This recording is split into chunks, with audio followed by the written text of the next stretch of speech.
Hello, my name is Henry Kelly. I'm a lead environment artist in the game industry. I'm doing this video as kind of like a blog to introduce myself, give you a little bit of my background, my history, and to kind of tell you, what I can bring to the table, and kind of be as transparent and as open as possible. I'm going to start from the beginning of my journey, just so a little bit about me, who I am, how I am, and stuff like that.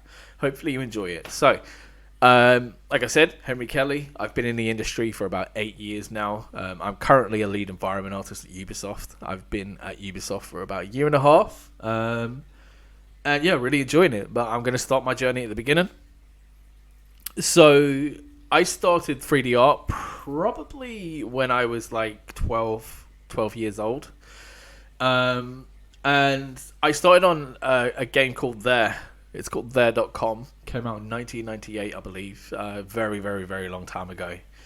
And yeah, the idea was I would make 3D models and put them into the marketplace there and sell them or just give them to my friends. Just as I'm looking at the screen right now, I see my face is very kind of like yellow and red and white. I just want to say, like, this is just the sun. I am very red at the moment because a sunburn, but yeah, so this isn't like a camera crazy thing. This is just the sun shining in on me and my sunburn from the weekend, or the long weekend, so I do apologize. I don't normally look like an alien. Anyway, yeah, so I spent a couple of years in there.com working on some 3D models, and then in 2003, when Second Life came out, I started working inside of Second Life as well. It's kind of like a little hobbyist. This is 20 years ago now. Wow. So I'm 32. So 20 years ago, I would have been 12 years old, 13 years old, working inside of Second Life, making little 3D assets, cookers, fireplaces, furniture, things to make money with. I did it as a hobby. When I was 18 years old, I joined the army, went into the infantry, spent a couple of years in the army, and the entire time that I was in the army, I would still work on 3D art in the background, just as a hobby. And yeah, one day I was like, do you know what? I want to make my own game. I want to make my own game studio. This is what I want to do. And yeah, I started working on a game, and I was like, holy crap, this is a lot. There's a lot of stuff that I don't know. I don't know what to do. I don't know where to go. I don't know who to talk to. And I was like, wow. So I had to stop. And I set myself a goal. I was like, do you know what? I'm going to get in the industry. I'm going to learn as much as I can. And I'm going to progress. I'm going to climb through. I'm going to learn everything that I can learn for how to make a game. And then I am going to do what I wanted to do 8 years ago. And that's the beginning of my journey. So my first industry role was a freelance artist at a small indie studio called Gymcraft, where we worked on a game called Free Driver. And Free Driver was a VR open world cycle game where you could cycle through the environments, the Andalusian coast.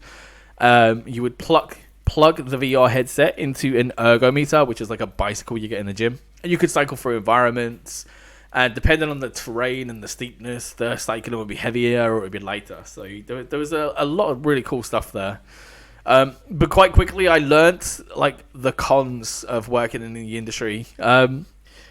Throughout my progression and my career of working at Gymcraft, they quickly promoted me. They gave me a full-time contract, and they promoted me to a lead environment artist, which should have been a big red flag looking back at it now. But I was promoted to a lead environment artist. And yeah, I worked through, delivered Free Driver. And then basically we were told, right, we've delivered these to the gyms now. We don't need anybody anymore. So we're going to get rid of everybody. So everyone was made redundant, which is a big kick in the teeth. My wife had just found out she was pregnant, and it was just one of those kind of situations. So yeah, it was a tough one. But then I left. Everyone was made redundant. So I left there and I went over to Rebellion.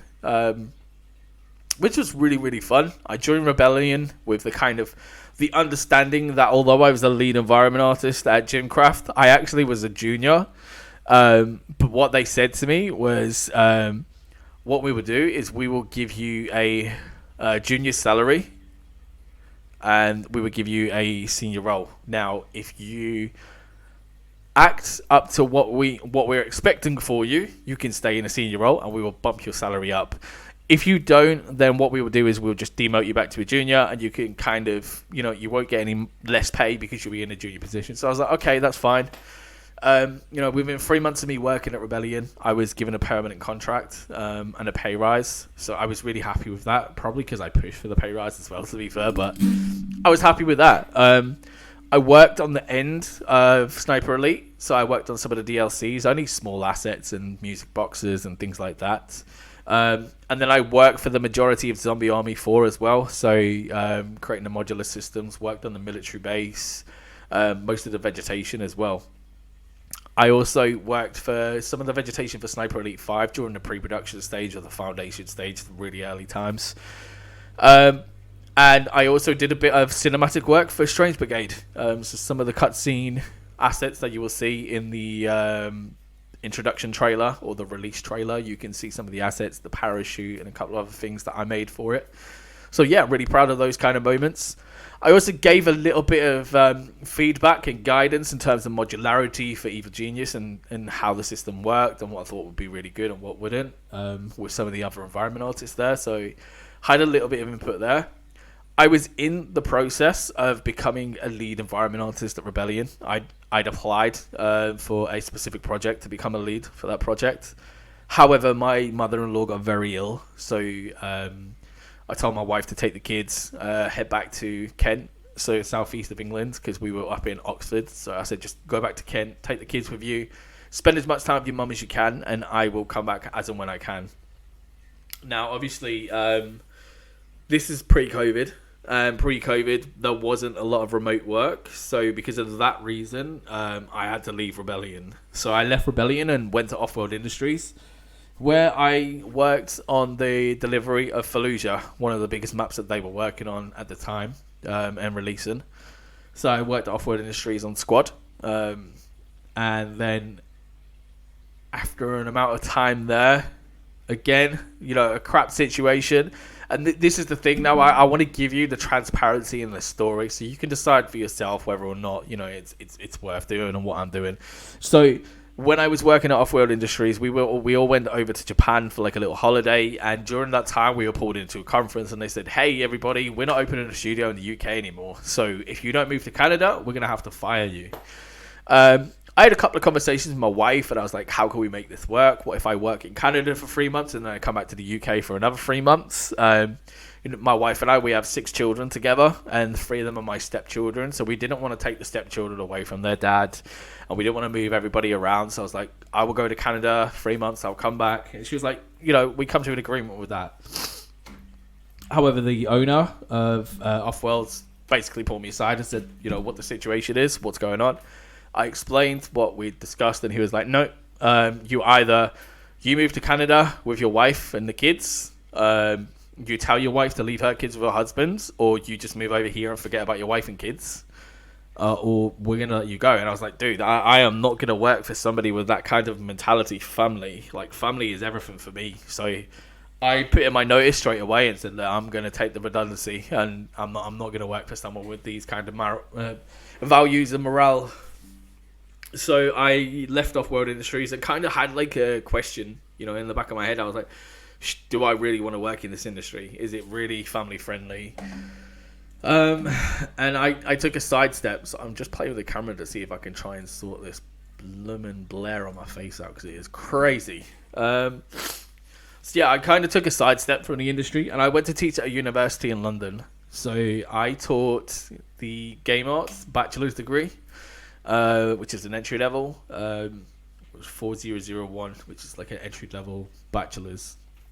And then I also did a little bit of vegetation master's degree teaching as well. And I wrote a curriculum for the bachelor's, and I also wrote a curriculum for the vegetation on the master's as well. And this was at Escape Studios, which is owned by Pearson, which is like the supplier of education in England. They supply all the schools with the coursework, the classes, the lesson plans. So it was a very, very prestigious thing, which was really, really good for me.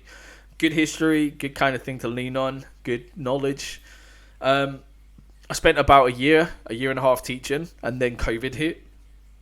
And we had all 6 kids at home, and it was like, wow, trying to teach all of the kids at the same time while trying to teach These amount of students. My wife is a TA who works with children with special needs, so she was having to do a lot of work at home as well, and we couldn't balance it. So I was like, okay, I'm gonna come back into the industry and start working from the industry again. So I ended up going to Endreams. No, I went to Rewind. So a studio called Rewind, and they were supposed to be like this big up and coming VR AR development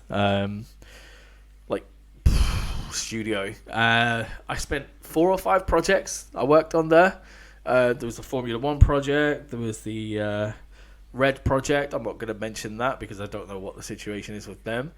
There was also the Weaver project. There was a fashion project. And there was the 2 other projects going on, but I was kind of more involved on these projects.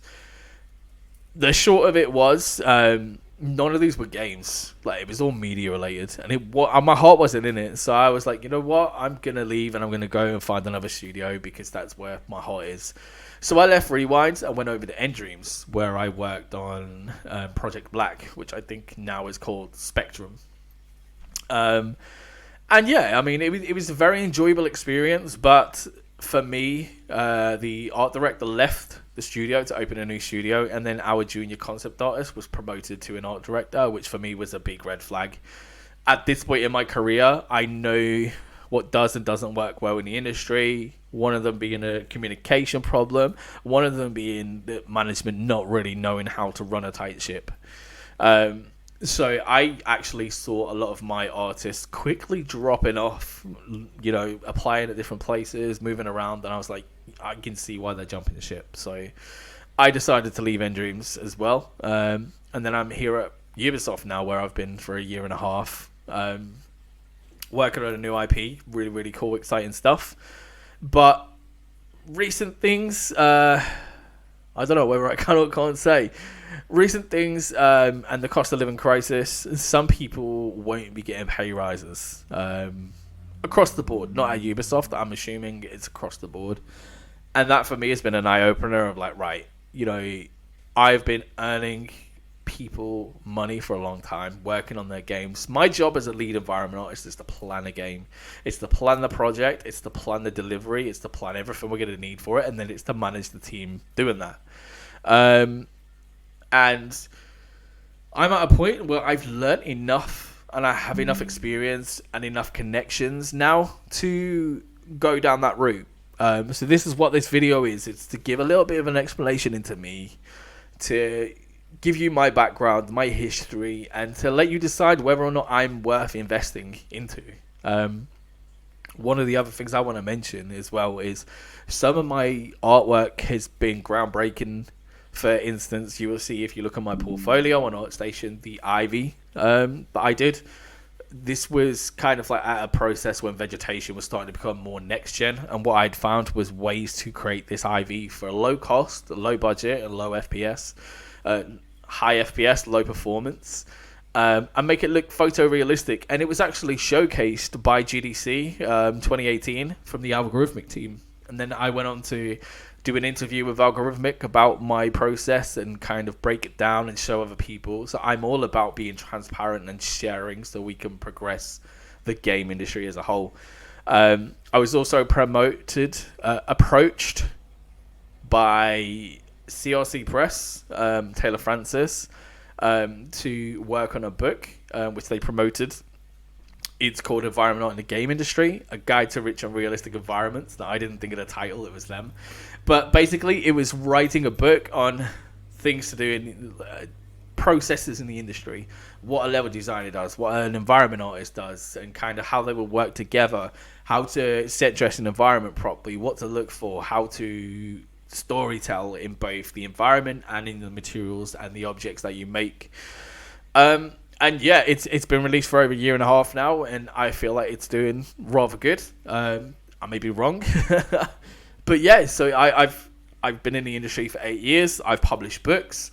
I've done interviews with Algorithmic. I've been showcased at GDC. I've written a curriculum for the universities in England. So I have a good amount of experience with project planning, project management, and development. And this is why I think this video is very important, because you will quickly realize that although my goal is very, very ambitious, I can do it in increments. The idea is the first step of this game is going to be in increments. So I'm just going to end it with saying thank you for listening. Thank you for taking the time out. I want to make this a regular thing. I want to do videos, not just me on the camera talking, yada, yada, yada. I want to do some, in-world recordings, show you what we're developing at the moment, and do like Q&A sessions as well, where you can ask any questions you want, and then I can answer it for you there. But yeah, what I would do is I would do a follow-on video for this, and this video will be explaining what the project is and what we're working on. So again, thank you for your time. Hopefully this video will help you understand a bit more about me as a developer and how I should and would be running a studio in the industry. So have a great day, and I will see you soon. Don't forget to add some questions and comments, subscribe, and see what we're going to be doing in the future. Bye.